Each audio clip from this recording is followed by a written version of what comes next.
aiwa zviperi mushe muri yezimbabwe noroti hopo chingono aiwa anoexpressa his deep sorrow panhau yakembo mohadi apo panotadza aiwa kufinisha his presentation pamberi pemastudents nokuda kweurwere aiwa zvakamudzimba zvikamubata sandapinda mumashoko atakwa nahopo chingono vanhu vese munoiziva nhau iyi notibva subscribe like turn on the bell icon nokuti anoyanyora achiti this video of Zimbabwe's vice president hit me to the bone.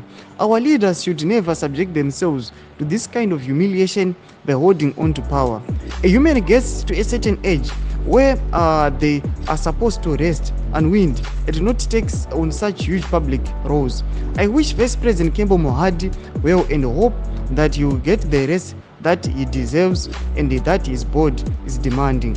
Zimbabwe is awash with young people, even in ZANU-PF.